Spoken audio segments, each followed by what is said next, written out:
Hi science fans, I'm India from Sarah's Science. Thank you for tuning in today to another one of our Science at Home videos. Today our project is going to be a catapult and it uses the lever, one of our 6 simple machines to help us do work. So I have a catapult here that I've actually made, and then the lever that I have on this project is a spoon. So you could use a plastic spoon like the one I have here. You could use a spoon that's metal from your silverware drawer at home, or you could just use something else like a ruler or a paint stirrer, or one of my favorite things actually, which is a popsicle stick. I just didn't have any popsicle sticks at home to be able to use with my project today. So as we go through our project and talk a little bit more about all the parts and pieces, I wanted to mention something to you guys about one of the main words and the simple machine that we're actually using with this project. So this is a lever. I remember the way to say that by saying it's forever a lever, but sometimes I actually call this a lever as well. I just say it a little bit differently. I grew up saying lever instead of lever, but it's whichever you want. So as I go through the video with you today, I may say one and then the other. Please don't be confused. It's all the same thing. It's still one of our 6 simple machines that helps us do work. So our projects today can be creative. You can use a number of different supplies from your house that you've gathered to make it work. But the main thing is that we're going to use soft objects to be able to put into our little cap here and launch things across the room. We want to have fun with our project. So there goes a piece of cereal for you. So always remember with our projects, safety first is really important. Never launch anything toward a person or toward a pet, so never toward people or pets. And you want to make sure that you're using things that are pretty soft so they don't damage anything when they land somewhere. So items that are really great to use are things like cotton balls. A little balled up piece of paper, a piece of round cereal works really well, or you can use popcorn as well and see how you can launch that into the air. Maybe you'll catch it, who knows? So today with our projects, we're gonna experiment with items that you find at home that make your project work a little bit better, and some that maybe don't work as well, but that's just fine. It's all about tinkering, experimenting, and discovering what works best for you at home. So as we go through, we need to identify what materials you should look for at home to be able to build your project out of first. So over here on my left, the first thing that I have is a cap or a little cup that's actually going to hold the item that you're going to launch today. So it needs to be something big enough that your cereal or popcorn or your puffball, if you have those 2 craft items, will fit into. I have a soda bottle cap here. A water bottle cap will work too. Also, I know we've probably gone through a little of this during our stay at home. This is just a milk jug cap. So if you have one of those laying around before it gets recycled, save that. And then I also have a lever here that has a built-in cup, and that's just a spoon. That's why I love using that for the project that I did here. It's 2 in 1 already built together. So the thing that you're going to need to attach your cup to your project is some tape. You can use masking tape or duct tape, whatever you have at home. I'm going to use some Scotch tape here. You're going to need 2 strong, thick pieces for your project. One of them is going to be your lever arm, and the other thing is going to be the base of your project. So right here, I actually have just a really rigid folded up piece of paper. I folded it a lot so that it would be really strong and it would actually make my project work. But that's my base on this project, and then the spoon is the other part of it. So in the project that I'm building with you guys today, I'm going to use 2 paint stirrers, and you could again use 2 popsicle sticks, or you could even use 2 rulers. If you have a plastic ruler and you have a wooden ruler, or you have 2 wooden rulers at home, then that'll do the trick and that'll help you build your project. The next thing we need is a fulcrum. So in this example, the fulcrum, the thing that's the pivot point that the lever is going to rotate on, is actually a pencil. In my project that I'm going to build as an example for you, I could use another pencil like this one, but I'm actually going to use one of these binder clips. I'm going to fold the 2 arms on it down so that it's not quite so thick of a triangle, but it's going to make a really nice kind of wedge shape in my project. This is also another example of a way you could use a binder clip, but it's a little too thick for what I want to do. So that's the way you're going to have to experiment with it. You need some rubber bands. I have a little pile here. Some rubber bands that are a little thicker and stronger, and then some rubber bands that are a little bit thinner and just great for attaching things. So see if you can find a little variety of some rubber bands at your house. And then of course you need the most fun part, something soft to be able to launch with your project. Let's see if I can experiment with this one here for a second. Huh. Alrighty, could have caught that one almost. So in terms of looking for your objects at home, try to find a couple different varieties and options for you to experiment with and use with building your project. So find some levers that are longer, find some that are shorter, and then as we get to the end of the video, we'll talk about how those differences may actually change your project a little bit in some pretty fun ways, actually. Alrighty, so now that we've gone over all of these supplies, we also want to make sure that you're having fun with your project in the end. So keep some markers on standby here so that you can color your project just like I did for the base of this one. So you can really make it your own and make it creative. You could make it a camouflage catapult so you can sneak attack and come in without anybody noticing.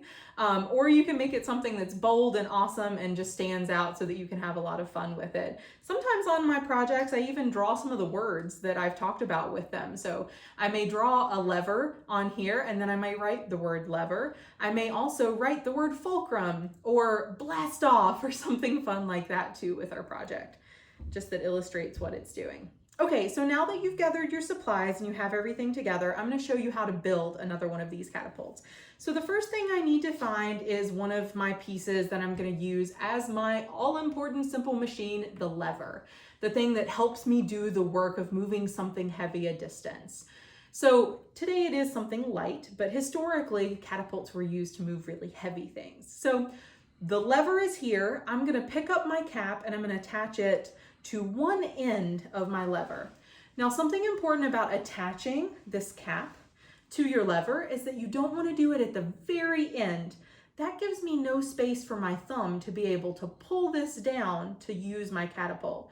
You want to drop that cap away from the end slightly, just a little bit, so that you have space to put your thumb on here so you can pull this lever down and then let go and release it so that it launches that object really easily and really well. So I'm going to first pull a piece of tape off of this so that I can attach this cap. I'm going to need a pretty long piece of tape that I'm going to make into a tape burrito first. So I'm going to fold this back on itself. I'm actually going to do a tape burrito so that it's sticky on both sides. And I'm going to stick this right onto my cap that I have here. Now, once that's in place, I'm going to pick this lever up once more and I'm going to tape it down. Remember, I left space for that thumb on there. Center it up, and this might be a little bit wobbly depending on the type of tape you're using.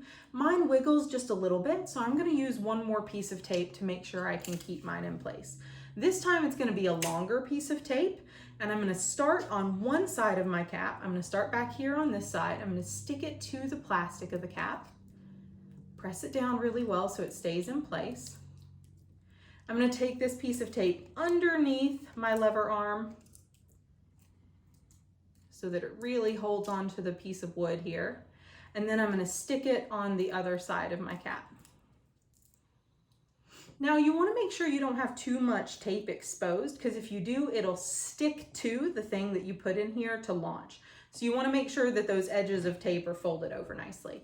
All right, so now I have the cap attached to this. The next thing I want to find is my fulcrum, and I want to put that in place. So I'm going to flip my lever arm over here to go to the bottom side of it. I'm going to take my fulcrum and I'm going to lay it on the lever. I put the skinny end down toward the bottom and the thicker section of my fulcrum up toward the cap. And that's going to make sure that the pivot point is in the right location for my project. Next, I'm going to pick up one of my rubber bands, and I'm going to take this rubber band and twist it a whole bunch of times around and around and around my fulcrum and my lever arm until it's really tight. You want this to be a tight rubber band, not loose, and you might need to make some adjustments to kind of put everything right where it wants to go, or right where you want it to be. And the tight rubber band here is important so that this fulcrum doesn't wiggle around too much when you're using your project.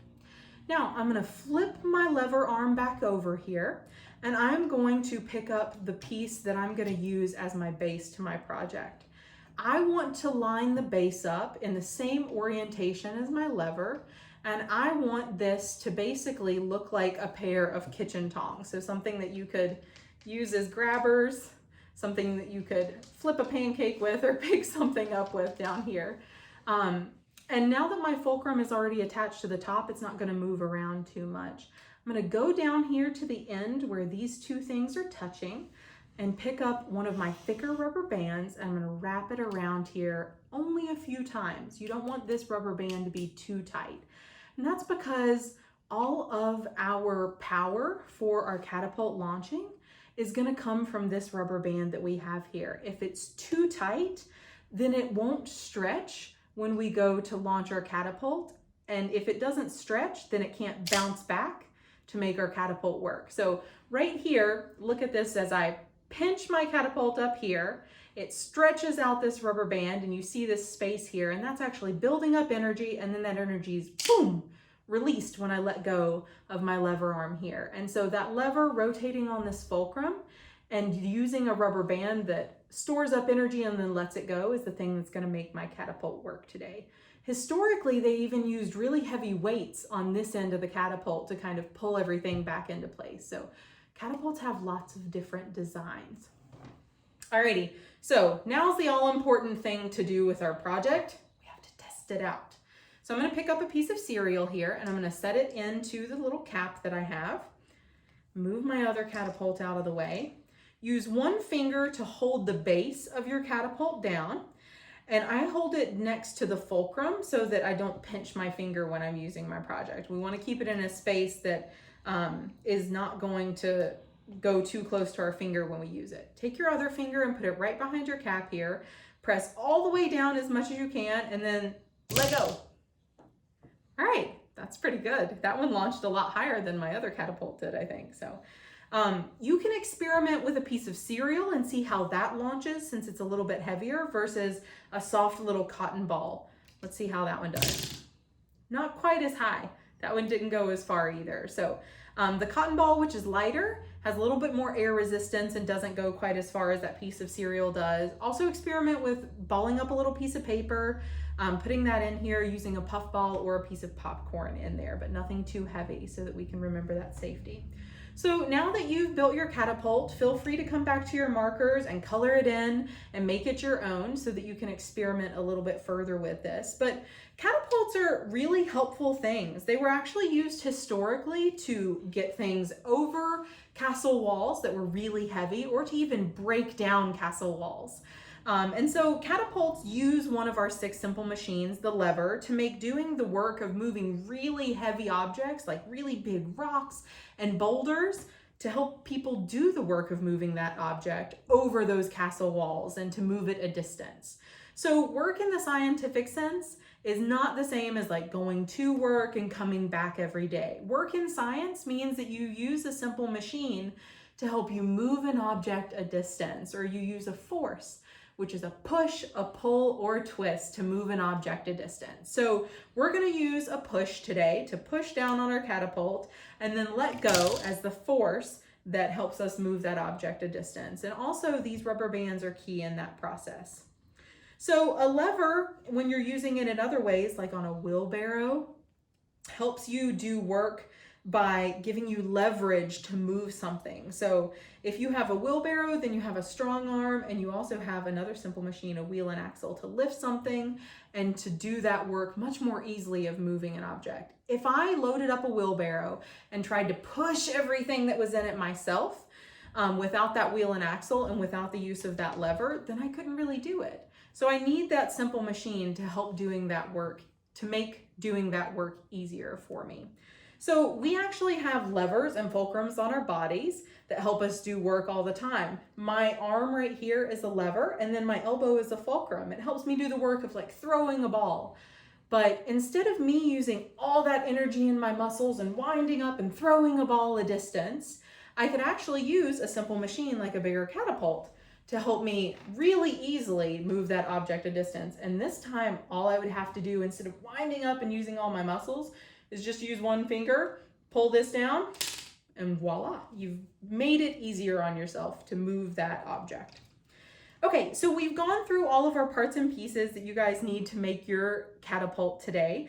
And I wanted to go over a couple of our science words that go along with this project. So our science words today are simple machine.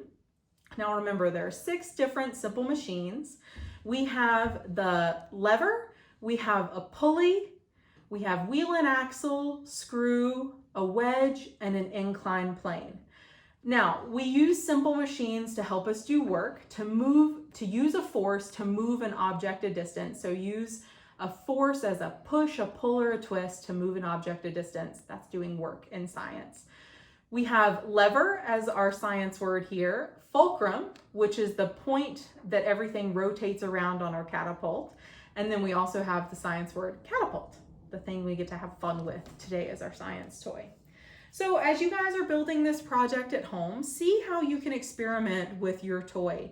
See if you can find a lever that is much shorter than the one that I have here, and it's still thick like a popsicle stick, so it doesn't bend too much.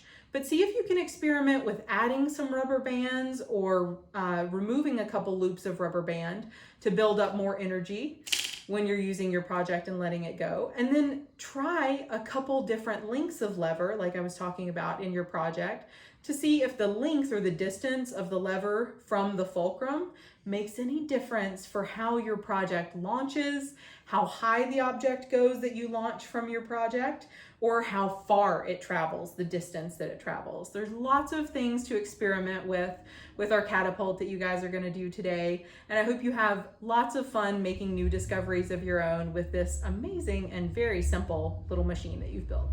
Thanks so much for joining us, guys. Bye.